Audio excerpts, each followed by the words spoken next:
최근에 이런 댓글을 봤어요. 선생님한테 상담받으러 가기 전에 완전 백지면은 선생님도 처음부터 설명하셔야 할 테니 약간 상담 좀 보고 오면 좋은 용어 정리, 기본 지식 그런 거 만들어 주실 수 있나요? 좋죠. 오늘 이런 영상 한번 만들어 볼게요. 항상 궁금해요. 내 눈은 절개를 해야 되는 거야? 메모를 해야 되는 거야? 그러면은 절개가 뭐고 메모리 뭐야? 이거에 대해서부터 알아야겠죠? 메모는 쉽게 얘기하면은 후치케스 찝는 거라고 생각하시면 돼요. 내가 원하는 라인을 정하면은 그 라인에 맞춰서 구멍을 뚫어요. 이런 식으로. 이 구멍의 개수는 사람마다 다를 수가 있겠죠? 눈의 길이가 다르니까. 어떤 사람은 좀 더 구멍을 많이 뚫을 수도 있겠고 어떤 사람은 구멍을 적게 뚫을 수도 있겠죠? 아무튼 이런 식으로 구멍을 뚫은 다음에 이 실을 관통시키는 거예요. 이런 식으로 바깥에서 들어가서 안으로 이렇게 나온 다음에 다시 또 이 과정을 계속 반복하는 거예요. 그렇게 돼서 묶어주는 거죠. 그렇게 해서 쌍꺼풀을 만드는 거죠. 이걸 우리가 메모리라고 얘기하기도 하고 자연유착이라고 얘기하기도 하고 비절개라고도 얘기하기도 하고 다 똑같아요. 이 메몰 같은 경우는 일반적으로 눈에 지방이 많지 않으신 분, 약간 안구가 돌출되신 분, 튀어나오신 분들, 피부가 얇은 분들, 구조적으로 이런 분들한테 좀 더 선호되는 방법이에요. 나쁘지 않아요. 괜찮아요. 그리고 또 주관적인 입장에서는 흉터를 남기고 싶지 않아요. 이렇게 원하시는 분들, 그리고 자연스러운 거, 그리고 또 나이가 좀 어리신 분들, 뭐 20대 초반이라든지 이런 친구들, 중고등학생들, 이런 분들한테 좀 더 많이 선호되는 방법이에요. 이 메몰 같은 경우는 눈을 뒤집어서 수술해야 되기 때문에 이 눈꼬리 끝 여기하고 눈 앞머리 여기를 벗어나서 라인을 잡을 수 없어요. 왜냐면 눈 뒤집어야 되잖아요. 그런데 어떤 분들은 여기가 많이 쳐져 있으신 분들도 있고요. 어떤 분들은 이 라인을 길게 뻗게, 이 앞에까지 길게 뻗게 원하시는 분들도 분명히 계실 거란 말이죠. 그런 분들, 그리고 이거와 정반대이신 분들, 지방이 많거나 눈이 약간 좀 함몰되어 있거나 피부가 두껍거나 덮인 피부가 많거나 이러신 분들은 풀릴 확률이 높고 라인이 붙일 가능성이 높아서 절개를 선호하시는 분들도 있어요. 절개는 뭐냐? 절개는 내가 원하는 위치에 이런 식으로 쭉 절개를 하고, 그리고 약간의 피부를 좀 잘라내겠죠. 상황에 따라서 이런 식으로 약간의 피부를 좀 잘라내요. 그리고 나서 안에 들어가는 거예요. 안에 들어가가지고 직접적으로 그 구조물을 봐요. 구조물을 보면서 실을 이용을 해가지고, 아까 메몰 같은 경우에는 우리가 안에 구조물을 보지 않은 채로 구멍을 뚫어서 관통시켰잖아요. 근데 절개 같은 경우에는 이렇게 절개를 하고 안을 벌려가지고 그 안에 구조물들을 보면서 바로 이런 구조물들이 되겠죠. 이런 구조물들을 보면서 여기에 연골이 있어요.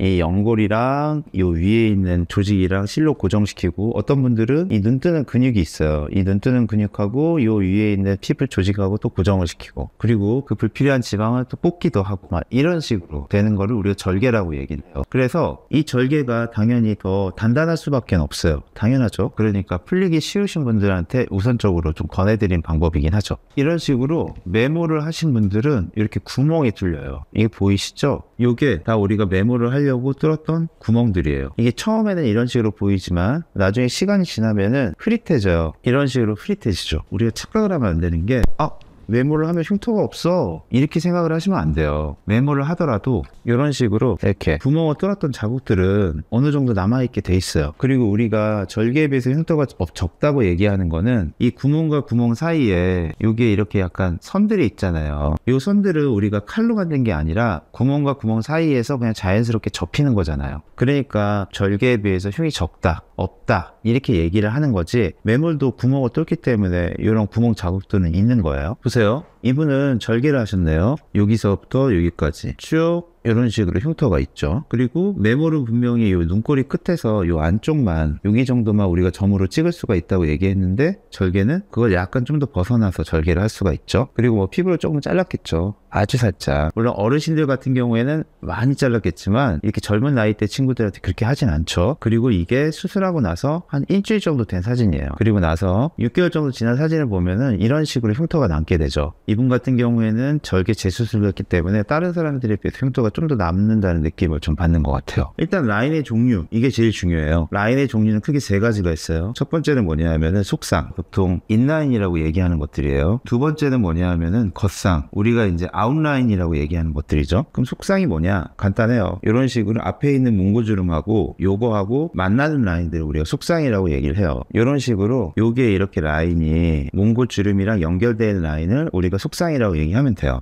겉상은 여기 몽고주름하고 만나지 않는 이런 식으로 되는 라인들을 우리가 겉상이라고 생각을 하면 돼요. 여기 이런 식으로 들떠 있잖아요. 만나지 않잖아요.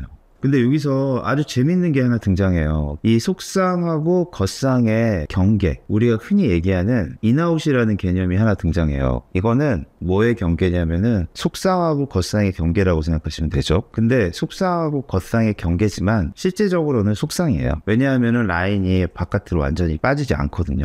여기 보시면은 요게 몽고주름이거든요. 자세히 보시면 이 몽고주름이랑 연결된 선이 이렇게 하나 보여요. 바로 요 선을 우리가 보통은 인아웃이라고 보통 많이들 얘기를 해요. 왜냐하면은 요 선을 포함해서 요거보다 아래쪽으로 잡으면 다 속쌍이고요. 요 선 위쪽으로 잡으면 다 겉쌍이거든요. 그래서 이거의 경계에 있다고 해가지고 우리가 보통 인아웃이라고 얘기를 하는 거죠. 하지만 이 인아웃도 결국에는 요 앞머리의 라인이랑 만나서 나가는 라인이기 때문에 결국엔 이것도 속쌍이라고 얘기할 수밖에 없어요. 하지만 속쌍 중에서 제일 높은 라인이 되겠죠. 그렇다는 거는 여기에다가 만약에 우리 라인을 잡는다고 하면은 이거는 인아웃이라고 얘기 안 하죠. 인라인이라고 얘기를 해요. 그리고 계속 라인이 내려간다고 가정을 해볼게요. 만약에 여기에다가 라인을 잡는다고 가정을 하면은 이것도 인라인이에요. 대신에 얘는 작은 인라인, 얘는 큰 인라인이 되겠죠. 바로 이런 거죠. 몽고주름이랑 연결된 선, 바로 여기를 우리가 인아웃이라고 얘기를 하죠. 여기 보시면은 라인이 바깥으로 뻗지 않잖아요. 또 재밌는 게 발생을 하는데 남자들이 잡는 무쌍 라인이라는 것들이 있거든요. 이 남자들이 잡는 무쌍 라인도 결국엔 라인이에요. 무쌍이라는 정의가 실제로 눈을 떴을 때 쌍꺼풀 라인이 잘 안 보이고 눈을 감았을 때는 라인이 보인다 해서 무쌍 라인인 건데 실제적으로는 요거 아주 얇은 속쌍은 우리가 보통 무쌍 라인이라고 많이 지칭을 하죠. 그 다음에 여기서 세미아웃이라는 개념이 등장하게 돼요. 이건 도대체 뭐냐? 이거는 인아웃보다 살짝 더 높은 거라고 생각하시면 돼요. 그냥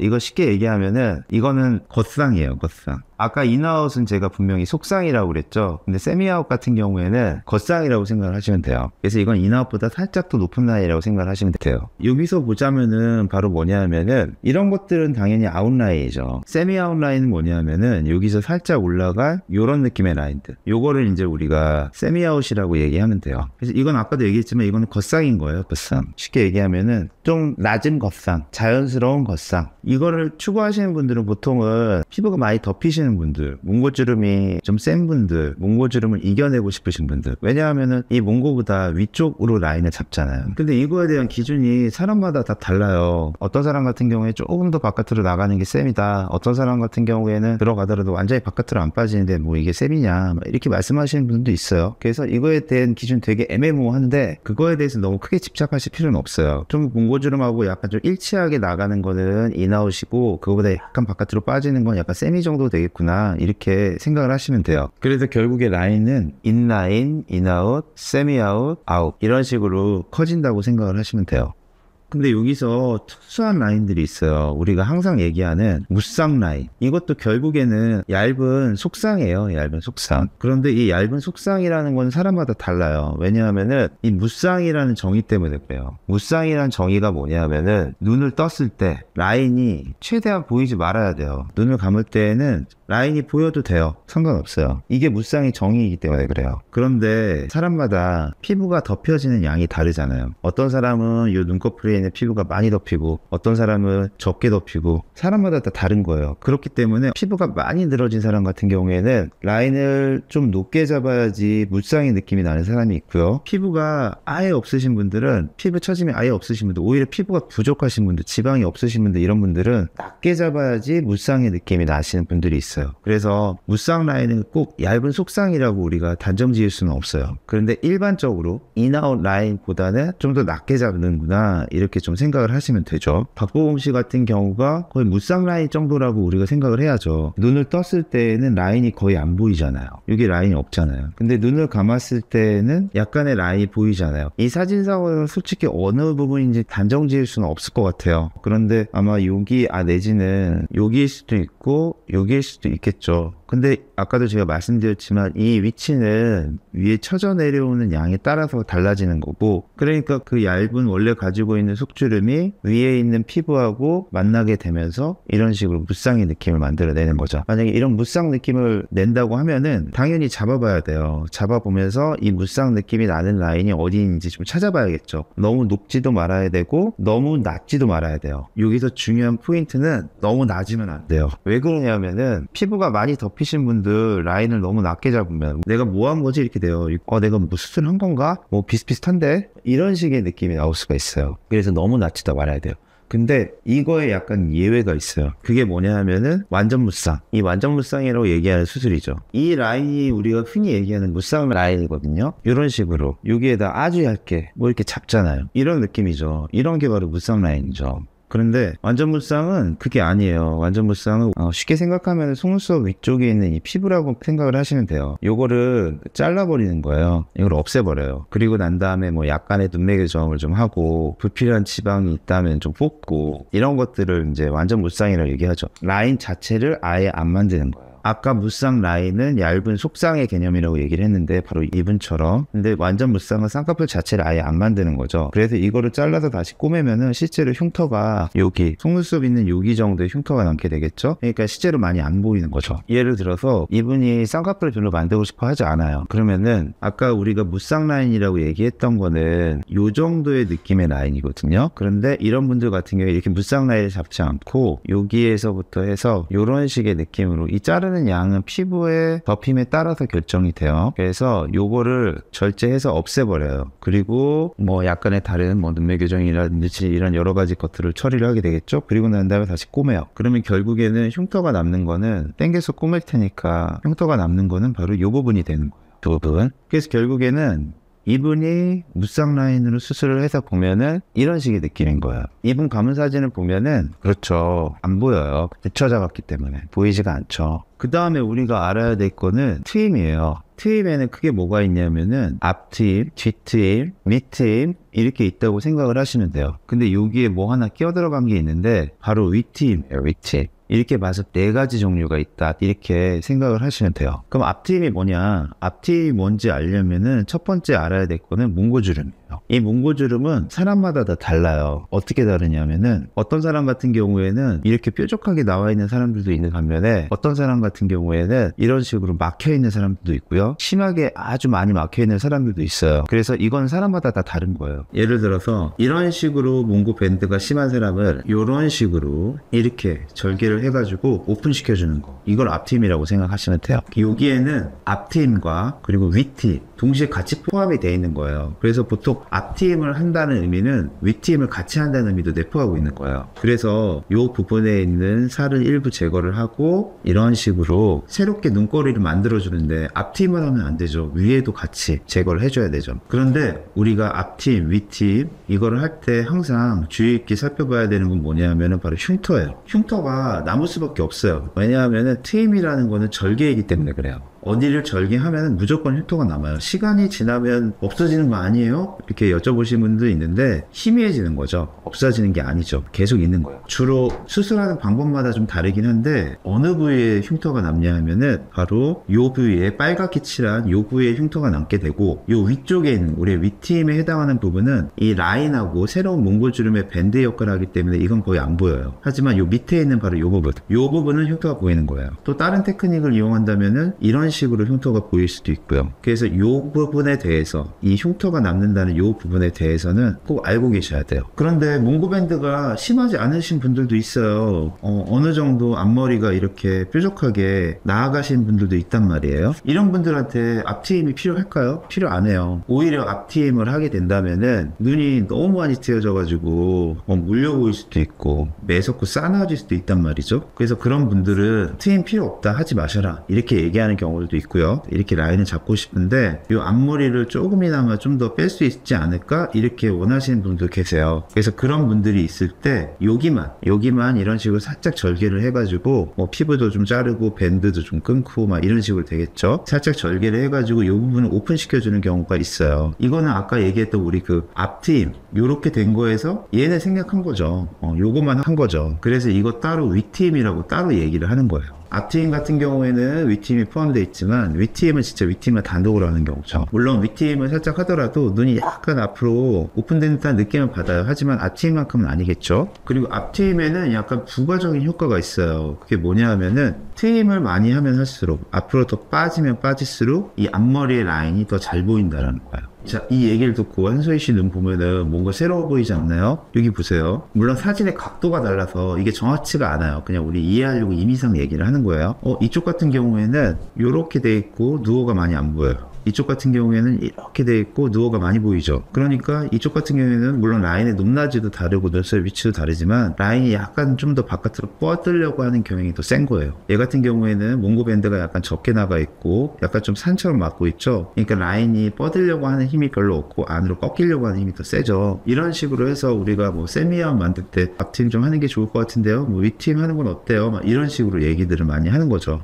GTM은 도대체 뭐냐? GTM은 여기를 오픈시키는 거예요. 근데 요거는 항상 생각을 고려해야 될 게 뭐냐면 이 뼈의 위치예요. 뼈의 위치. 이 아나뼈라고 하는 게 옆에 있거든요. 여기서 이 뼈가 뼈랑 얘랑 사이, 그리고 또 하나는 안구가 얼마만큼 돌출되어 있느냐, 이거에 따라 가지고 GTM이 얼마만큼 되냐, 이게 결정된다고 생각을 하시면 돼요. 일반적으로 펌멀런인 경우에는 뭐 모든 TM의 효과가 그렇게 크진 않아요. 그리고 돌출하는 경우에는 TM의 효과가 펌멀런에 비해서 좀 더 커요. 그게 일반적인 거예요. 왜냐하면 뼈의 위치나 돌출도에 따라서 결정이 되니까. 이 DTM을 할 때에는 항상 이런 얘기 많이 들으셨을 거예요. 잘 붙는다, 그리고 효과를 잘 모르겠다, 내지는 부작용이 너무 심하다, 이런 식의 얘기를 되게 많이 들어요. DTM이라는 수술 자체가 원래 기본적으로 효과가 많은 수술은 아니에요. 물론 효과를 보시는 분들도 있지만 이런 구조적인 게 좀 더 채워져야 되는 게 좀 더 있고요. 막 심한 항몰로인데 DTM을 많이 해서 이게 눈이 많이 오픈이 될 거야 라고 기대하면 절대 안 돼요. 오히려 그렇게 DTM을 많이 하면은 부작용이 생기죠. 어떤 부작용이 생기냐면은 흉터 문제라든지 아니면 뭐가 자꾸 튀어나와.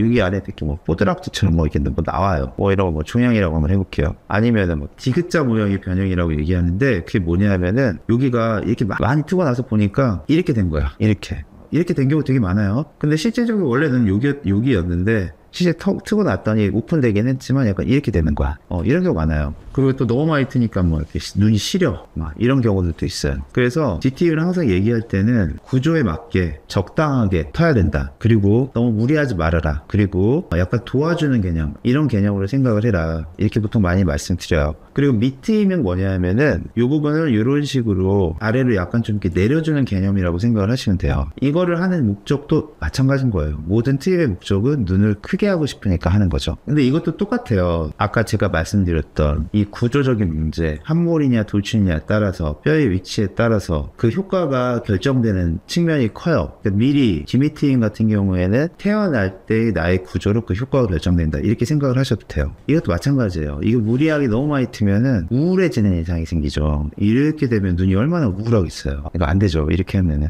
적당히 양을 튼다, 이렇게 생각을 하시고 접근하셔야지 부작용이 없게 수술할 수 있죠. 그리고 또 처음에는 괜찮게 내려갔는데 시간이 지나면서 점점 올라와가지고 나중에 한 6개월 지나고 났더니까 그게 그거 같은데요, 이렇게 말씀하신 분들도 있어요. 맞는 말이에요. 밑트임 같은 경우에 시간이 지나면 약간 좀 올라온다. 왜 그러냐면은 우리가 눈을 감을 때 여기 동글뱅이 근육이 있거든요. 이걸 안윤근이라고 얘기하는데 이 동글뱅이 근육이 수축을 하면서 이렇게 당겨 올려 붙이기 때문에 눈이 감는 거예요. 약간 이런 느낌이죠. 제가 항상 얘기하지만 메인은 라인이에요. 라인. 내 눈을 크게 만드는 메인은 쌍꺼풀 라인인 거예요. 이게 거의 뭐 한 80-90%의 일을 한다고 생각을 하시면 돼요. 이분이 여기에 라인을 잡았기 때문에 일단 기본적으로 눈이 커지는 거고, 그리고 거기에 덧붙여서 이런 뭐 뒷트임이라든지 아니면은 여기 이렇게 살짝 이렇게 아래로 내려주는 밑트임이라든지 이런 것들을 해가지고 부가적으로 더 도움을 준다, 이런 개념으로 접근을 하셔야 돼요. 눈매 교정이 도대체 뭐냐, 이거를 알려면은 일단은 이 안검하수가 뭔지부터 알아야 돼요.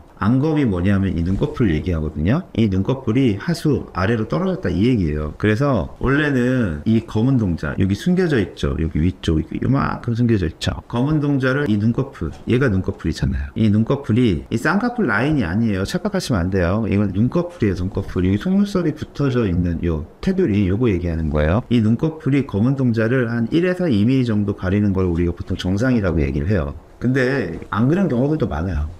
그래서 그거에 대해서 너무 심각하게 고민하실 필요 없어요. 그런데 안검하수는 뭐냐면 병적인 상태를 얘기를 하거든요. 이게 이런 식으로 만약에 내려와 있다고 가정을 한번 해볼게요. 그러면은 이 부분이 다 안 보이는 거죠. 그럼 눈동자가 요만큼밖에 안 보이겠네요. 어떠세요? 답답하죠? 그래서 이 안검하수가 바로 이 테두리가 내려와 있어가지고 검은 동자를 가리고 있는 상태를 얘기를 하는데, 그게 병적으로 심한 사람들, 그걸 우리가 안검하수가 있다, 이렇게 얘기를 해요. 눈매 교정은 뭐냐, 이 반대예요. 반대. 이 테두리를 다시 원래대로 이렇게 들어 올려주는 거예요. 이 테두리를 원래대로 들어 올려주게 된다면은 이런 식으로 아까 우리가 안 보였던 검은 동자가 더 많이 보이게 되잖아요. 그럼 당연히 사람들은 검은 동자가 더 보이고 수직 길이가 길어졌기 때문에 눈이 더 크다고 생각을 할 수밖에 없죠. 그러면 성형외과에서 얘기하는 눈매 교정은 도대체 뭐냐? 이 눈매 교정은 이 안검하수의 측면도 포함하고 있고요. 여기에 덧붙여서 미용상의 목적도 포함하고 있는 거예요. 심한 안검하수가 있는 사람이 얼마나 많이 되겠어요. 그런 사람은 병적인 안검하수가 있는 사람들은 많지 않아요. 대다수의 사람들은 눈매 교정이 필요하지 않아요. 그런데 성형외과에서 약간의 눈매 교정이라고 계속 얘기를 하는 이유는 미용상의 목적으로 약간의 눈매 교정을 해주는 건 나쁘지 않습니다. 이렇게 얘기하는 거라고 받아들이셔도 돼요. 이거를 가장 손쉽게 알아볼 수 있는 거는요. 집에서 이쑤시개로 요거 한번 이렇게 한번 잡아보세요. 여기 이렇게 딱 잡아보고 눈 떠보면 돼요. 그랬을 때 피부가 많이 덮여 계신 분이라면은 이 테두리가 보이거든요. 이 테두리가 내 검은 동자를 얼마나 가리고 있냐 이거 보면 되잖아요. 봐가지고 이거 좀 졸려 보이는데 이거 살짝만 올렸으면 좋겠는데 그래서 이제 성형외과에서 약간의 눈매 교정은 미용상의 목적으로 좋습니다. 이렇게 얘기를 하는 거죠. 또 쌍꺼풀 라인을 두껍게 높게 잡으면 잡을수록 눈 뜨는 근육 입장에서는 더 무거운 걸 들고 뜨는 거예요. 그렇기 때문에 그걸 상쇄시켜주기 위해서 약간의 눈매 교정을 하는 거죠. 그래서 여기에서 눈매 교정을 하는 방법은 크게 두 가지로 나누죠. 비절개로 눈매 교정하는 방법이 있고요. 절개로 눈매 교정을 하는 방법이 있어요. 비절개로 눈매 교정하는 방법은 뭐냐면은 여기 눈을 이렇게 뒤집으면은 여기 이렇게 결막이 보이거든요. 눈꺼풀 안쪽에 결막. 거기에 뮬러근이라고 있어요. 뭐 이름 모르셔도 되고 그 안에 있는 근육을 잡아주는 거예요. 보통 이제 비절개로 눈매 교정할 때는 눈매 교정 부작용이 그렇게 많은 것 같진 않아요. 뮬러 증후군이라고 얘기하는 약간 어지러움, 구토 뭐 이런 증상이 있을 수는 있는데 그거는 흔한 게 아니기 때문에 그거 외에는 뭐 비절개로 눈매 교정했을 때 너무 과교정돼 가지고 뭐 이런 경우들은 그렇게 흔하진 않은 것 같아요. 있긴 하지만 보통 이제 눈매 교정의 부작용을 우리가 보통 많이 얘기할 때는 항상 이 절개예요. 절개일 경우가 눈매 교정의 부작용이 발생할 가능성이 있어요. 아까도 얘기했지만 그 상하 건거근을 얼마나 당기느냐에 따라서 이 테두리가 올라가는 양이 결정되니까 이거를 너무 많이 당기면 얘가 이런 식으로 돼버리는 거죠. 그럼 여기 위에 흰자 막 보이죠. 눈에 이렇게 희번덕하게 뜨는 거죠. 또 하나는 점막이 들릴 수가 있는 거예요. 왜냐하면 눈이 이렇게 당기니까 점막이 들리고 또 속눈썹이 들릴 수가 있는 거죠. 이런 걸 우리가 이제 눈매 교정의 부작용이라고 얘기를 하잖아요. 눈에서 가장 중요하게 여기는 건 뭐냐면 바로 구조적인 부분인데 그게 바로 이제 돌출이랑 함몰이에요. 이해하기 편하게 생각을 하시면은 이 김민정 씨 같은 경우에는 우리가 흔히 얘기하는 돌출한 연예인의 가장 대표적인 분이시죠. 안구가 바깥으로 약간 튀어나와 있다, 돌출돼 있다 이렇게 얘기를 하는 거고요. 한소희 씨 같은 경우는 약간 함몰눈이시죠. 뭐 엄청나게 심한 함몰이다 뭐 이런 얘기 하는 거 아니에요. 김민정 씨에 비해서 약간 안구가 좀 더 들어간 눈에 해당한다 이렇게 생각을 해야 돼요. 이게 여러 가지 차이점을 낳고 이게 우리가 수술을 방향을 결정하는 데 있어서 중요한 이정표가 돼야 되는 것도 사실이에요. 그럼 내 눈이 돌출이냐 함몰이냐 이걸 어떻게 판단할까요? 솔직히 우리가 무슨 기계를 갖다가 이 외안과 끝에서 각막 끝까지 잴 수 있는 것도 아니잖아요. 그런 거 이제 기계가 있어야지 의료기관에서 할 수 있는 거니까. 그러니까 실제적으로 봤을 때 이 눈꺼풀에 비해서 이 검은 동자가 더 많이 앞으로 튀어나와 있다. 이렇게 되면은 돌출일 경우가 되게 많고요. 이 눈꺼풀에 비해서 검은 동자가 들어가 있다. 그러면 함몰이라고 생각하시면 편하실 거예요. 이렇게 돌출이신 분들은 일반적으로 이 눈 위에 지방이 없는 경우들이 많아요. 왜냐하면 안구가 튀어나와 있기 때문에 지방이 뒤로 더 밀리는 거죠. 그리고 지방 양도 적고 지방도 일반적으로 잘 흡수가 돼요. 그래서 어떠한 라인을 잡더라도 좀 잘 소화한다는 측면이 있죠. 하지만 돌출이라고 해서 무조건 좋은 게 아니에요. 돌출이신 분들은 지방이 많이 없으시기 때문에 여기도 잘 꺼지고요. 그리고 겹도 잘 생기고요. 그리고 또 돌출이신 분들이 의외로 눈을 못 뜨시는 분들이 훨씬 더 많아요. 왜냐하면은 이게 꺼지고 겹 생기고 그러면은 눈 뜨는 힘이 눈을 뜰 때 눈 뜨는 근육이 자꾸 무거운 거 들고 뜨는 거거든요. 그래서 점점 나이가 들어갈수록 눈을 더 못 뜨겠다. 이렇게 말씀하시는 분도 상당히 많아요. 그리고 이렇게 돌출이신 분들은 일반적으로 피부가 엄청나게 처지지 않았다면은 매몰도 충분히 좋은 선택 방법이 된다 이렇게 얘기를 해요. 왜냐하면 함몰이신 분들에 비해서 풀릴 확률이 좀 적으니까. 그럼 함몰이신 분들은 어떤 특징을 가지고 있을까요? 함몰이신 분들은 일반적으로 이런 식으로 요 사이의 거리가 좁은 경우가 되게 많아요. 그리고 눈 위에 여기가 약간 불룩한 경우들이 많아요. 이거는 순수 100% 지방이라고 생각하시면 안 돼요. 이 좁은 공간 내에 피부랑 근육이랑 이런 것들이 다 같이 뭉쳐져 있기 때문에 생기는 거거든요. 그래서 이런 분들 같은 경우에 이렇게 라인을 잡을 때 물론 절개해도 되고 매몰해도 되고 다 해도 돼요. 다 해도 되는데 테크닉적으로는 여기서 자꾸 뭔가 이렇게 눌러내리고 뭐 지방 같은 것들이 좀 있고 막 이러니까 지방을 좀 뜯고 라인을 좀 단단하게 잡을 수 있는 그런 방법들을 좀 더 선호하게 되는 거죠. 그래서 절개를 조금 더 선호하게 되는 게 맞아요. 하지만 내가 한몰륜이기 때문에 무조건 절개해야 돼, 이런 오해는 절대 하시면 안 돼요. 그래서 여기서 이제 지방 얘기가 나오는 거예요. 우리가 나이가 들면은 어쩔 수 없이 신체 모든 부위에 지방이 빠지고 또 피부가 늘어질 수밖에 없어요. 이동욱 씨 같은 경우는 젊으셨을 때의 이 지방이 나이가 들면서 저절로 빠지는 거거든요. 그러면서 이제 지방이 빠지게 되면 이제 겹이 생기게 되고, 근데 이동욱 씨 같은 경우에는 이제 워낙 잘생기셨기 때문에 솔직히 이렇게 겹 생기고 지방이 빠져도 솔직히 이런 눈을 저도 갖고 싶은데 안 돼서 문제죠. 그런데 이게 이제 일반적으로 노출아니신 분들한테 이런 현상이 더 잘 발생하는 거예요. 이런 식으로 지방이 빠지면서 겹이 생기는 경우들이 많이 발생하는 거예요. 그래서 돌출아닐 경우에는 지방을 뽑는 거를 되게 조심하라고 말씀드리고 웬만하면 잘 안 뽑으려고 하죠. 그래서 우리가 수술을 할 때 이 눈 위에 있는 지방의 양 같은 거를 체크를 하면서 한몰눈에 해당이 되고 여기가 너무 좁고 불룩하신데 이때는 뭐 절개를 하든 부분 절개를 하든 수술하시면서 약간 뽑는 게 좋으시겠어요, 이렇게 얘기하는 경우도 있고, 또 돌출아니신 경우에는 오히려 지방이 좀 없으신데 지방을 넣던지 아니면 있던 지방을 다시 좀 재배치를 하던지 뭐 이런 식으로 수술하시는 게 좋으실 수도 있어요, 이렇게 얘기하는 이유가 어떻게 보면 크게는 이제 함몰이냐 돌출이냐 이거에 따라서 결정된다고 보셔도 돼요.